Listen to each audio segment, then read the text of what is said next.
नारायण नारायण। आज का विषय है, क्या हमें भगवान की ज़रूरत होती है। एक आदमी यात्रा के लिए चल पड़ा। उसने सब सामान साथ ले लिया।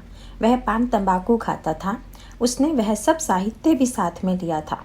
लेकिन गाड़ी छूटने के बाद उसने पान खाने का सामान बाहर निकाला। तब उसके ध्यान में आया कि वह चूने की डिबिया भूल आया है। उसने बार बार सामान टटोला। उसे बड़ी बेचैनी हुई। कहीं कुछ गिरता तो उसे लगता चूने की डिबिया ही गिरी है। कोई उससे बोलता तो उसे लगता अब मुझसे पूछेगा, आपको चूना तो नहीं चाहिए। जिस वस्तु से हमारा प्रेम होता है उस वस्तु की हमें ज़रूरत होती है, और वह न हो तो हमें बेचैनी होती है। क्या हमें भगवान की ऐसी ज़रूरत लगी है? हम अपने घर की सब वस्तुएं अपनी कहते हैं। पत्नी, बच्चे और घर की सब चीज़ों की हमें सूक्ष्म जानकारी होती है, किंतु हमारे पूजा घर के भगवान, जिसकी हम रोज़ पूजा करते हैं, क्या कभी वह हमें अपना लगा है? हमारी जब यह स्थिति है तो भगवान के प्रति हमारा प्रेम कैसे होगा?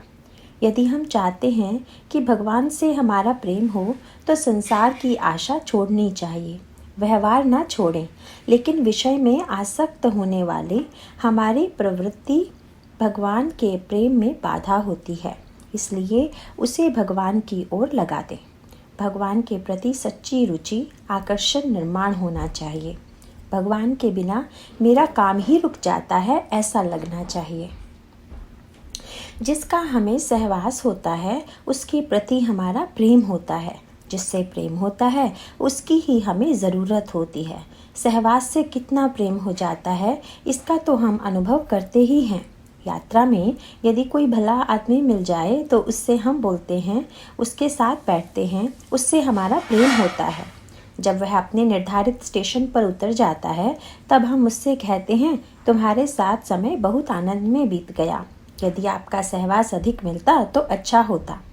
थोड़े से सहवास से यदि इतना प्रेम निर्माण होता है तो फिर भगवान के अखंड सहवास से कितना प्रेम मिलेगा।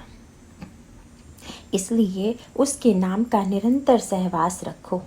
भगवान के सहवास में रहने के लिए अहंकार को भूल जाना चाहिए, और कर्ता धर्ता वही है, यह भावना दृढ़ होनी चाहिए।